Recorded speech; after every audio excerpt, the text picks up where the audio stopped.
Welcome back, everybody. Well, it's bull day today, so we're gonna grab a trailer load of bulls and then some baling, and that's what's happening on Ranching Sodak.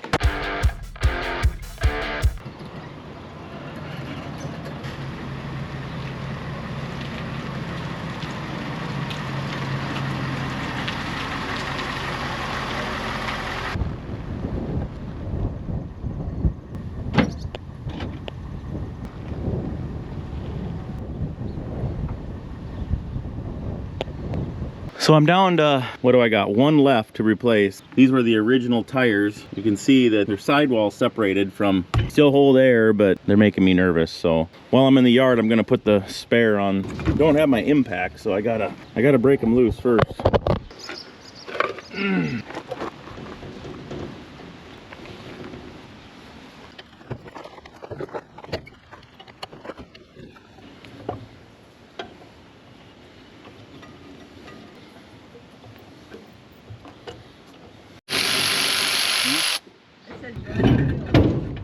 Special guest today, folks. What's happening on Ranching Sodak? Welcome back, guys. That's my editor. Dad sat in the house and then he's like, alright, is everybody ready to go? And now we're changing a tire. He's got the torque stick. Eat it. Go. Oh, we stole it. Stole it. Get back here. The dog of a tire man. Good work, buddy boy. Good work, buddy boy. Shout out to Ryan Jensen. Here's your product sitting over here. We're back in town for a wedding tonight. It's one of Sierra's roommates down in Webster, which is 45 miles south of here. So we just swung up here, dropped your sidewalls off. Disclaimer, one of your bundles got broken a little bit, but Dad should be able to wrangle it with the skid steer and get it up there. I tried my best to get them as tight as I can. I put 3-4 straps on them and try to get them to hold together. These are all pickup sidewalls, so 50 in a bundle. They should work good. If you guys are in South Dakota or know anyone in South Dakota that's wanting some, just the regular pickup sidewall, I mean, we got them. They're cheapest you can find, really. Come pick them up. Tolstoy is where they're at. I got a bunch of them. All sorted, all pickup sidewalls, no car sidewalls. All the car sidewalls end up in these rolls. That's what these are. There's probably 80 sidewalls in those, and you've already seen them rolls. And then he got a 6x10 mat too. So little combo pack. Ryan, if you're seeing this, bring a trailer, come pick these up whenever, and you can tour the ranch a little bit. The plan is we're gonna go pick up some bulls from Curtis. You're gonna like go between his hands. You gotta be ready. Then you'll get his hair in his forehead. We made her down here to Curtis's. Dad's gonna back her up. Curtis has got the bulls in the alley, he said, and we're gonna load them on the trailer. Hey, what's up? Well, we did the math, and then we used all of our fingers and tried to figure out how many bulls we were supposed to need, and we're gonna just take whatever he's got. Yeah, so we got 8 locked up. A lot of these. Is there any new ones in this one? Yes, and there's one that you need to be aware of. With the red one? The black one with his head up a little bit. Oh, right along the fence here? Yep. Nice and easy there. They're not bad. So that this one here, you know, that looks a little spooky, he's a red black also. That's why he's a little bigger. I thought he'd be better on cows. Load. Come on, let's go.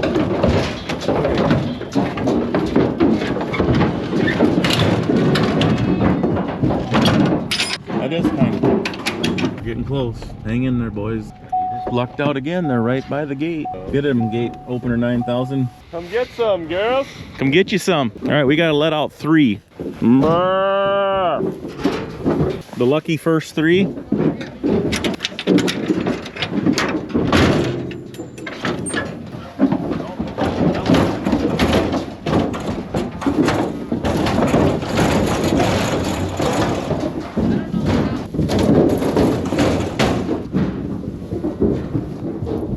Too far away. Rubbed a little bit in the dirt, and now they're on the run. Let the games begin, boys. Nice looking pasture, Matt. Yeah, it is. All right, on to the next one. So, oh, there he just come alive. You noticed. Hey, girls. Oh. Good work, Gator. So they'll need to bring 3 more, or what? Yeah, I need 3 more out here. Maybe I like to wait like a week. I kind of like to dump a few in, wait like 1 week, and then bring the rest of them fresh. It seems like a couple things happen. You get a pecking order started right now. These guys will get a little pecking order started. Once the new ones come, they won't have to restart. It seems like they won't have to restart a pecking order.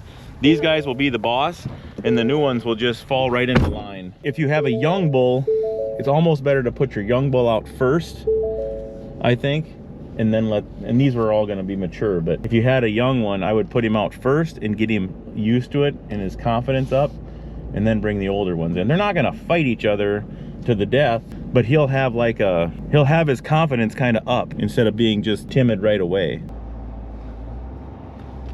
Gate opener in training. I don't think he's gonna pass the test though. How's Gator doing? How you holding up, buddy? Good?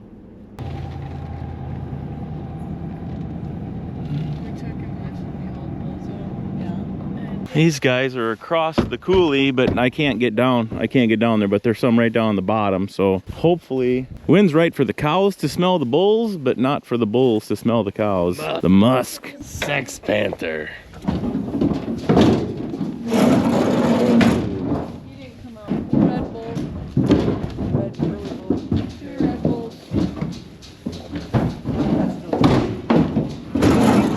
Get him, Matt. Get him.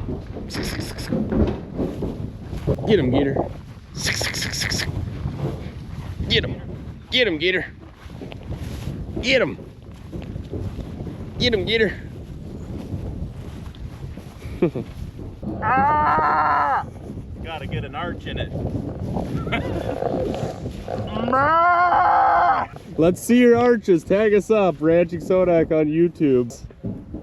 Ah! Nice cows, Matt. Yeah, from this distance they look good. 1/4 to 3/8 of a mile away. All right, on to the next one. Cruising around the other side. So we've come a couple miles back this way now. Go up here, and so we put out 8 bulls. We'll bring out another 5 or 6 for these groups, and then we're gonna wait about 2 weeks before we turn out on all those heifers. So this is gonna set these cows up to calve May 12th, and I want the heifers to start calving May 25th. So they're gonna be a couple weeks behind, just to give them a little bit more time after winter, recover, and to start on green grass and to get rolling a little bit more, is my theory. And then we'll move them heifers up next year to get them more in sync with the cows, so they'll be back to the middle of May then, which is only 10 days. You're only going to move them up 10 days, but that, if you can imagine that 10 days or 20 days of reprieve as a heifer, better, I think, calve them a little later so they're in better condition. A lot of guys say they want them to cycle more, or more times to start cycling before you breed, but I think it's, in my opinion, I think you want your heifers to be in better shape when they calve. Well, I saw the cows are right up over the hill, but we can't go and we can't drive into this pasture, so we're gonna just have to dump them at the gate. I would stop there. Let's look at their numbers quick. Wild one. It is? The other one is 95 or 25. 95? Man in front of it. In front of it. What?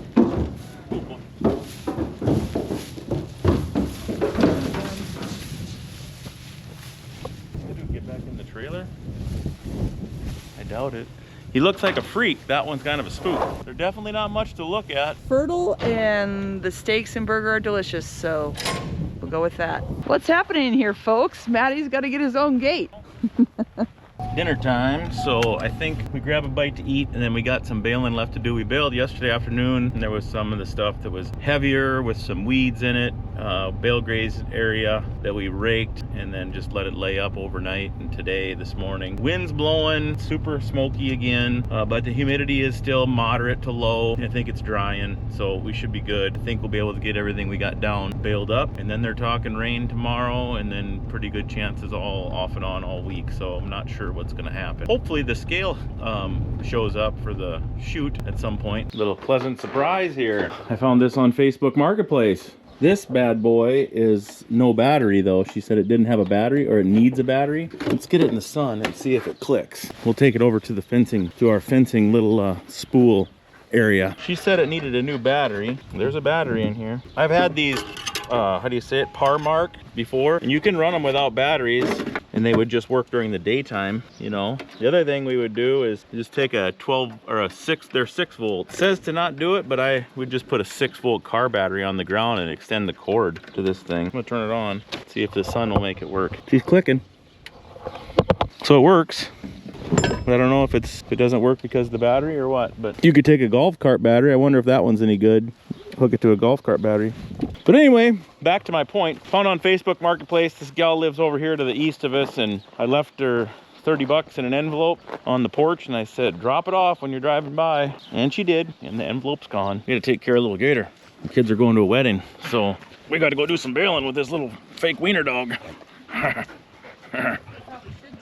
Give you a St. Bernard update. It's not good. It's not terrible, but it's not good. A couple days ago, they went for a pretty good walk. So she's deaf and blind, and she's almost 10, but I think her back is giving her problems. Doesn't want to walk. Hey, Bella. Hey, girl. She's on some steroid pills and some pain pills and some steroids, I guess, for a while. She is walking, but she doesn't go very far. It just acts like her back hurts. She's getting old. Probably getting towards the end of that one's life. Probably no more St. Bernards after that. Right, Gator? She's a quart low. Well, guess what? Fill her up. I got a leak. Well, it leaks a little bit back here. Not bad, but I got a leak here underneath there. I'm about positive that's the hydraulic pump is right there. I'm sure that's hydraulic leaking. So let's put a little in there. Put a couple gallons in there. Let's get some twine. We're gonna go look at that concrete, huh? It's nice and hard. It's the hardest concrete I've ever seen. It turned out good. You guys did a good job. And I got scales coming. Put the chute back in. Somebody said we should have put a boot scraper in my sidewalk, which, looking back, I didn't really want one out here for snow and for tripping, because either you're gonna be walking straight through here, coming through this gate. We did talk about it, but we could have put one in here on the other end over on the side. I still could do it as just bolt one down. It's not the same as cementing one in. And they make those little brush ones. You got to bolt them down anyway. But she turned out good. Nice and got nice and smooth over here in this corner where we're going to put that room. Be about a short 10-foot-ish room out here, 10 by 12. And then this side of the wall is going to give us a chance to put a few shelves. And then this will be our table area where we have the working stuff. And then something portable that we can pull out and get real close to the chute to work, but then put it away. So anyway, yeah, I like it. It turned out good. Like I say, we got to get that scale, them scale bars. And of course, this needs to cure up a little bit. You know, it's kind of good that I didn't have the scale bars here, but let this cure for a while. Hopefully those scale bars show up, and they'll have to be bolted to the concrete and then bolted to the chute itself. We'll be good to go. And then we can go ahead and start to finish the front of it. Put the tin on, get the doors in, button her up. All right, let's go get another deal of twine, and we'll go do some baling. Hello? Farm Sip Supreme. So the area that we left yesterday been cut down for quite a few days, but it was super thick and it had some weeds from a bale grazing site 2 years ago. Like, I normally don't do anything. I'll show you, we'll drive by a bale grazing site from last winter. I don't do anything to them the year after. I just let everything grow. I don't harrow, I don't disc, I don't level, I don't mow, I don't anything. I let the cattle graze it again in the fall, but all summer long I'm letting those grasses just grow up and try to compete with the weeds. Then the next year, so the 2 years after the bale grazing, 2 growing seasons, I'll cut the area for hay, and that's what we did. And of course there's still some weeds, so we raked it, let it stay up overnight yesterday afternoon, and then today, this morning, and now we'll go check it. Little patch of thistles here. So I did the measurement. This hill here, well, we can see this knob right here is just under 2 acres. And I fed like 175 bales. I kind of shoot for 100 full-size bales per acre when I bale graze. The bales we grazed on this site last winter were very, very coarse, and they were old. Mike called them 3-in-1. It was his first cutting, his second cutting, and his third cutting. It was pieces of ground that he never got a chance to cut until way late in the year. So it had dead growth, it had some new growth, lots of seed heads. That's orchard grass trying to start there. This is orchard grass because these bales were predominantly orchard grass. But as you can see, there's a lot of litter here. But also look, like we've talked, the skunks are grubbing. They're turning it for us slowly after the white manure grubs. This is a big cluster of orchard grass right there, all brought in for free on that bale. So anyway, this was probably less than an acre, and I think there was about 75 or 90 bales I think we set on here. They weren't good. They were really, really coarse and brown. What you don't want to do is cut this, I found. You just don't want to cut this, because look what this grass is doing. It's trying to take foothold of an area. So let's just let it finish the season. These areas here, you know, the alfalfa is, it's waist high on me. There's sweet clover. Here's a sow thistle or some type of a weird thistle, but it's really competing and having a hard time growing with all this grass. Here's an alfalfa plant that's 4 feet tall. Don't touch it has been my best experience. Do not touch it that first year. I know it looks bad because there's some bare spots, but trust me, you gotta let it do its thing. We hate around it and we were just leaving it. But it'll be interesting to see. I'm gonna bale this hill, and like I said, it's 2 acres, if it's not a tiny bit under 2 acres according to my measurement. And I would bet that we're gonna get 15 bales off of 2 acres. So we're gonna get a tremendous amount of tonnage off of that site where we bale grazed 2 years ago. And it'll keep producing strong for probably 4 to 5 years. But I could be wrong, but let's bale it up and we'll see what we got. Let's check a windrow or two and see what the weed moisture looks like. You know, there's some bigger, coarser weeds in here, but those stems are dry. Sweet clover, a lot of sweet clover came this year, but there's a few thistles and some other weeds. Cows will figure it out. They'll sort through it all.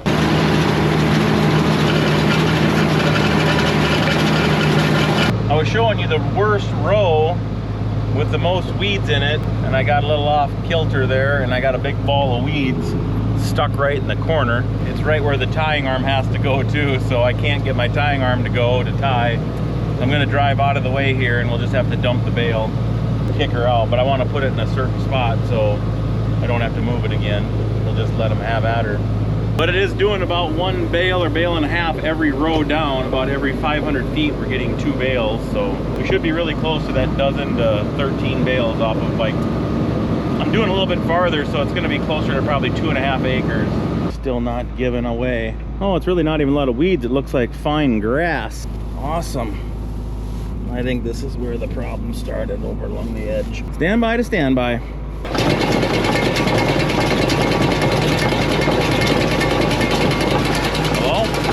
What you don't want to do is start wrapping around that roller. She's not liking it. I think that's the first time I've ever plugged the pickup on this baler though. Usually you can kick it back that way, but the problem is I think there's a weeds folded up is the catch. A little bit stuck in between them rollers, but I think once I close the door, that should start to turn. Mainly some sweet clover. Wasn't even that many weeds. All right, back at her. Enough fooling around. Hello. How did I do for timing? Pretty good, Matt. You could do maybe 1 more bale there, bud.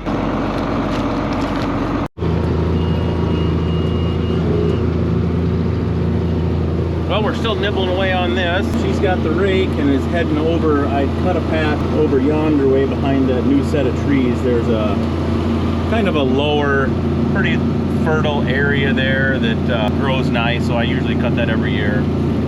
But this whole quarter, like I've said, I kind of bounce around. I leave the knobs, I leave some poor areas. I don't cut it, I just leave it, and then we graze all this in the fall through the winter, and then back here in the spring, of course. But baling, we're baling. Yep. Hard to make YouTube videos about baling. There's a lot of monotony until I plug her up, which I'm not going to do again. Well, I overshot by a little bit. We did get a dozen bales off of 2.5 acres. And yeah, there's some weeds in there, but there's a lot of grass as well. What's this, Sassy Pants? What kind of rake job is this, girl? I tell her no whale tails. So this over here is right along the road. And typically what happens in this couple acres, I would say this is probably 3 acres, and I'll wheel in off the highway with the feed truck, and I feed a lot of feed right on this side hill, a few bales, and then also silage. Lots of silage I feed here on the ground, no bunks. I keep spreading it out, start over here and work my way across in the springtime. So there's probably 15, 16, I don't know, bales right here in this 3 acres. So Texas, and I can't wait to hear your story. See that ranching returns? keep your eye on that, because in about a month, probably I'll be on there. We recorded a podcast with him, Jared Lumen. Go out and check his stuff out. Ranching Returns. It's on Spotify and YouTube. So I'll let you know when mine comes up. But that was a fun conversation. We talked a lot about bale grazing, a lot about starting a ranch, and check him out, Ranching Returns.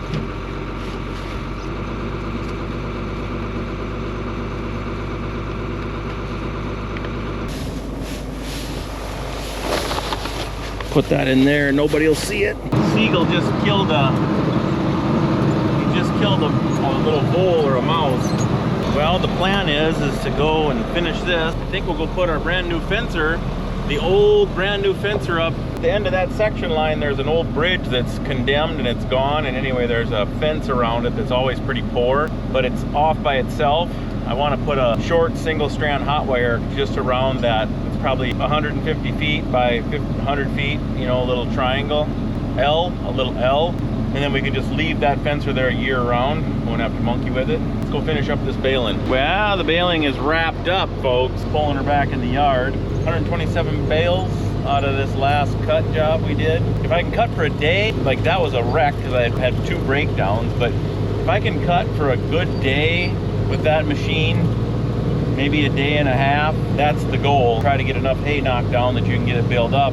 Well, that it all cures good, and then you can get it put up in a day's time, which we kind of did yesterday. You know, we started late. We could have done it if we would have started earlier, but we had to finish up with Doug's deal, you know. But it's kind of how I go about things. I'll try to cut down enough that I can bale it in one day. Luckily, the weather's still on our side, so let's gather, regroup, refocus, laser focus in. Let's go do a little fence and move a few heifers. Do you have cattle mat shreds for Little Gator? And we got Sparky is wanting to chase it too, right? Yeah, let's go. Get him. Oh, get him. It's long enough for both of you. Get that strip. Get that strip. Ready?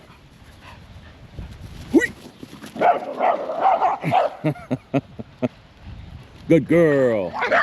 Good girl. Look at this orchard grass in my yard. Be a little short run for Corky there. Good job, Corky. Good job. We're loaded.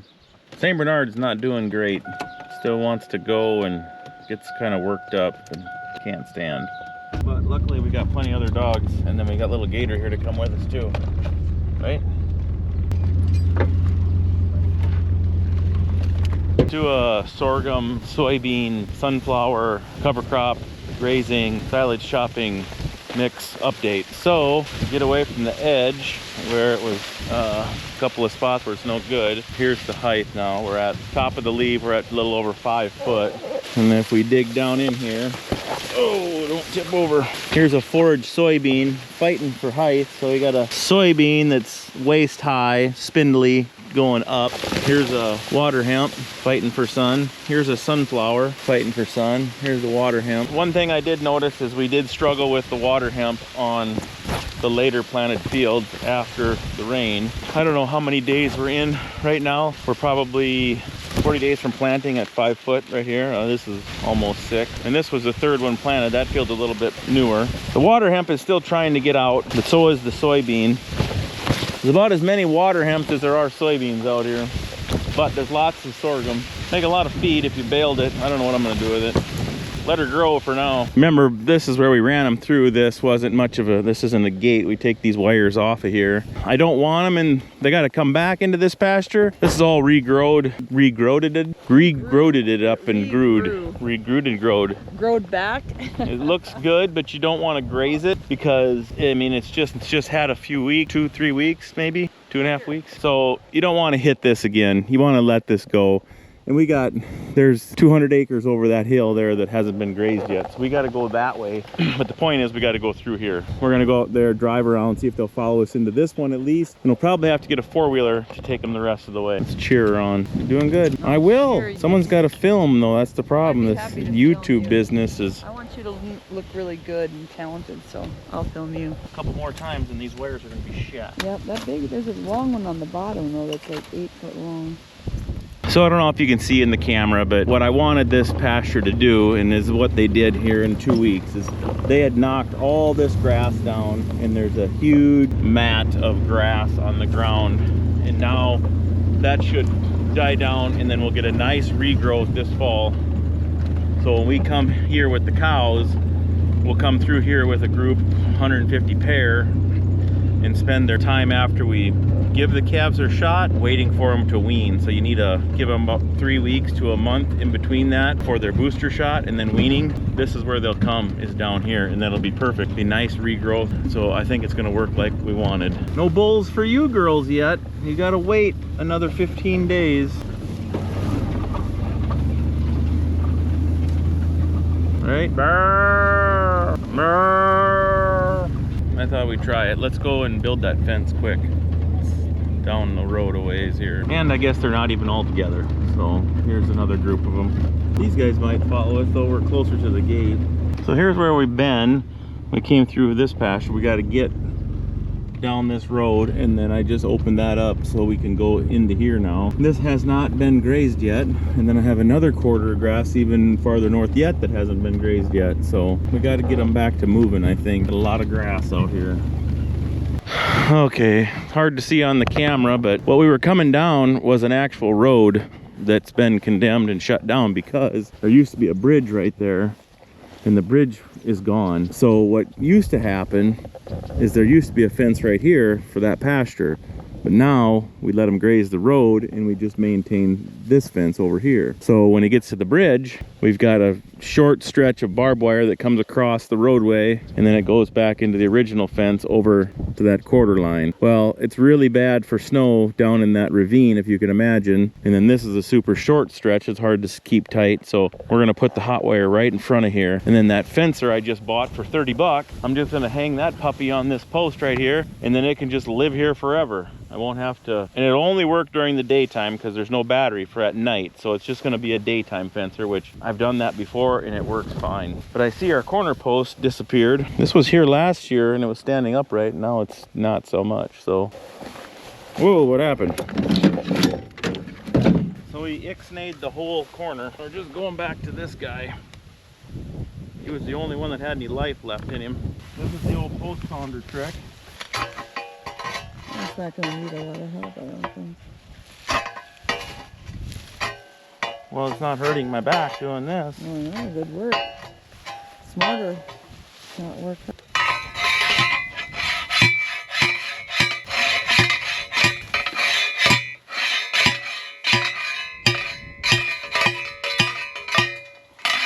A little more to the east. A little more. That's plenty. So we got, these are timeless, so we got to run the wire through the posts, but I'm going to leave that one off. We can do that one at the end. We'll just cut enough. She'll come to this corner and help it around the corner. So we're going straight. The old fence used to go over to the bridge there on a slight angle, but now we're going to be going straight from at the top of the hill, straight across the creek, straight up to that other side. She's going to have to give me some more slack, and then I got to go up towards the bridge area to jump the creek. Like a bounce without a lot of spring, more of like just kind of hoping and praying I don't fall in. I used to jump. You get some slack in it. Somebody asked in a comment, how do I use these spring cables in the end insulators that we made? I got a loop that slips over, so go over your post, go around your post twice, flip this over.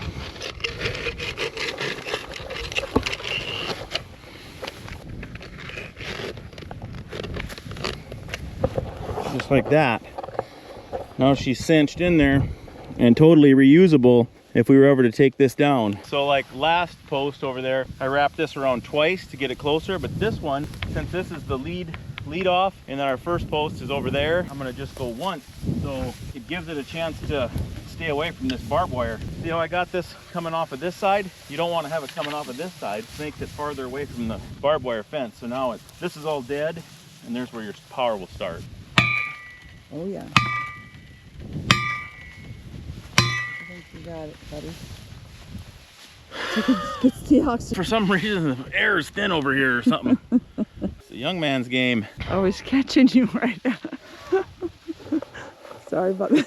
Always following me around wherever I find a bunch of thin air after working a little bit. It doesn't seem fair. As soon as I don't, then you're yee. Well, it's all the way maxed out. Go grab the tester. That's pretty crazy, a solar deal, because it's like, I don't know what the heck time it is, 7:30 now maybe at night, or 7 o'clock or something. The sun is over there in proximity to the panel. The panel is facing here, but the sun's right over there. So I guess she'll run for a while. I'll probably check and see what these Parmark batteries cost. So I think new with a new battery and the fence are like 180 bucks. I bought that for $30. So if I can get a battery for 40, I'll still be golden. What's she say on the Geiger? 3.8 on the Geiger. 0.5. Oh, 5.1. Sheesh. That's a lot. That's a lot. All right, folks. Thanks for tuning in. Nice. We'll catch you on the next one. Peace.